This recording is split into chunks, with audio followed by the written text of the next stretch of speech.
Kinder Joy കുട്ടികളുടെ favourite chocolate.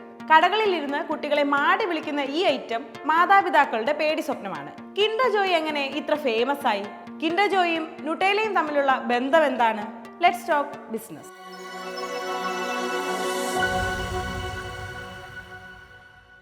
ഒരു സാധാരണ ബേക്കറി ഉടമയുടെ മകൻ കോടീശ്വരനായതിന്റെ മധുരിക്കുന്ന കഥയാണ് കിൻഡർ ജോയിയുടേത്.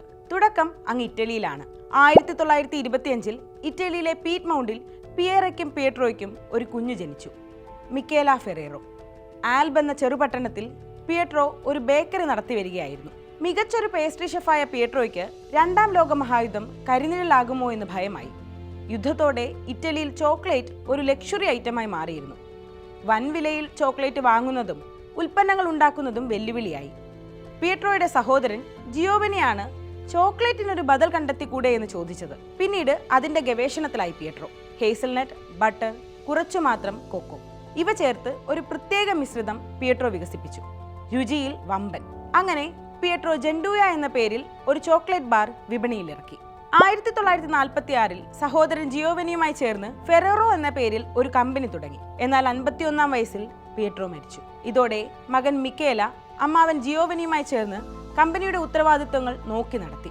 10 വർഷങ്ങൾക്കു ശേഷം അമ്മാവൻ ജിയോവനിയും മരിച്ചു. ഫെറേറോ എന്ന കമ്പനി മിക്കേലയുടെ പൂർണ്ണ ഉത്തരവാദിത്തമായി. അച്ഛന്റെ സ്വപ്നം, ആ ചെറു ബേക്കറി വളർത്തണമെന്ന് മിക്കേല തീരുമാനിച്ചുറച്ചു. ജെൻഡുവ എന്ന ചോക്ലേറ്റ് ബാറിന് പകരം സൂപ്പർ ക്രീം അവതരിപ്പിച്ചു. ബട്ടർ പോലെ ബ്രെഡിൽ പുരട്ടാവുന്ന ചോക്ലേറ്റിന് മിക്കേല നൽകിയ പേരായിരുന്നു സൂപ്പർ ക്രീമ. ഇതോടെ ചോക്ലേറ്റ് ഒരു ദൈനംദിന ഉൽപ്പന്നമായി മാറി.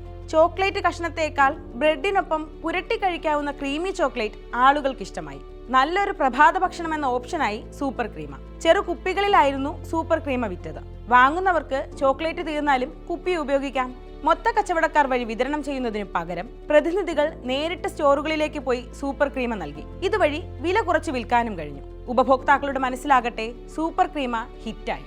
ഉൽപ്പന്നങ്ങൾ ഉണ്ടാക്കുക മാത്രമല്ല, അവയ്ക്ക് വിപണി ഒരുക്കാനും തന്ത്രങ്ങൾ മെനയാനും മിക്കേല സമർത്ഥനായിരുന്നു. ഇന്നത്തെ കാലത്തെ പോലെ സോഷ്യൽ മീഡിയയോ മാധ്യമങ്ങളോ അന്ന് പ്രവർത്തിച്ചിരുന്നില്ല. പരസ്യത്തിനായി മിക്കേല ആദ്യം ചെയ്തത് കമ്പനിയുടെ ലോഗോ പതിച്ച ട്രക്കുകൾ ഇറക്കുകയായിരുന്നു. ഇറ്റലിയിൽ ഈ ട്രക്കുകൾ കറങ്ങി നടന്നു. കുട്ടികൾക്ക് ചോക്ലേറ്റ് വിതരണം ചെയ്തു. ആ തന്ത്രം വിജയിച്ചു. 10 വർഷങ്ങൾക്കുള്ളിൽ ഫെറേറോ 3 ഫാക്ടറികൾ തുറന്നു. ജർമ്മനിയിലെ പഴയ മിസൈൽ ഫാക്ടറികൾ ചോക്ലേറ്റ് ഫാക്ടറികളാക്കി. വ്യാപാരം അങ്ങോട്ടേക്കും വ്യാപിപ്പിച്ചു. ഫെറേറോയുടെ തലവര മാറുന്നത് 1964-ലാണ്. സൂപ്പർ ക്രീമയുടെ പേര് മാറ്റി ന്യൂട്ടേല എന്നാക്കി.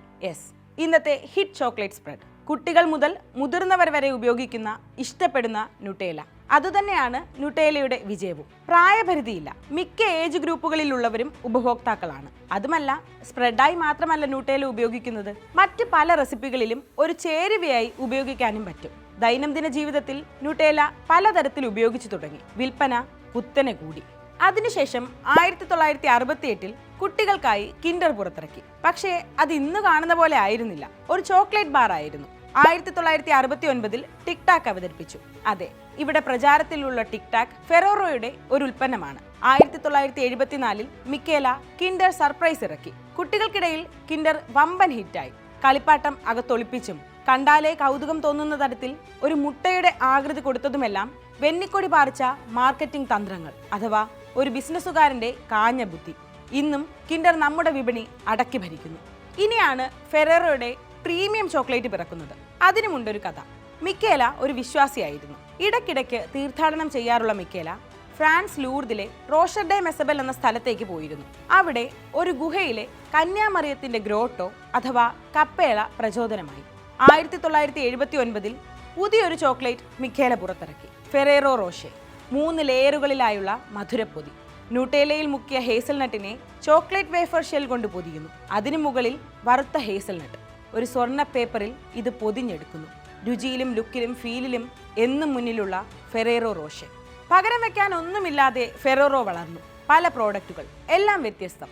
ഇവ ലക്ഷ്യമിടുന്നതോ പല ഗ്രൂപ്പ് ജനങ്ങളെയും. പ്രായം വെച്ചാകട്ടെ, വരുമാനം വെച്ചാകട്ടെ, ഫെറേറോ റോഷെ വാങ്ങാൻ മടിക്കുന്നവരും ന്യൂട്ടേലയും കിൻഡർ ജോയും വാങ്ങും. ആളുകൾ ഫെറേറോയുടെ ഉൽപ്പന്നങ്ങൾ തേടിയെത്തി. 2012-ലും 2014-ലുമായി ഇറ്റലിയിലെയും തുർക്കിയിലെയും പ്രധാന ഹേസൽനട്ട് ഉൽപ്പാദകരെ ഫെറേറോ വിലയ്ക്ക് വാങ്ങി. തങ്ങളുടെ പ്രധാന ചേരുവയായ ഹേസൽനട്ടിന് ഒരിക്കലും ക്ഷാമം വരില്ലെന്ന് ഉറപ്പുവരുത്തി. ഫാക്ടറികളിലെ ഉൽപ്പാദനമോ ചോക്ലേറ്റുകളുടെ കൂട്ടോ ഫെറേറോ ഇതുവരെയും പരസ്യപ്പെടുത്തിയിട്ടില്ല. അതീവ രഹസ്യമായി അത് തുടരുന്നു. 2015 ഫെബ്രുവരിയിൽ ഒരു വാലന്റൈൻസ് ദിനത്തിൽ മിഖേല അന്തരിച്ചു. അന്ന് മാധ്യമങ്ങളിൽ വന്നത് ഇറ്റലീസ് റിച്ചസ്റ്റ് മാൻ ഡൈസ് എന്നാണ്. അതിനുശേഷം മിഖേലയുടെ മക്കൾ കമ്പനിയുടെ തലപ്പത്തേക്കെത്തി. ഇക്കഴിഞ്ഞ വർഷം 2023 ഫെറേറോയുടെ വരുമാനം $18 ബില്യൺ ആയിരുന്നു. 2022 21% വളർച്ച.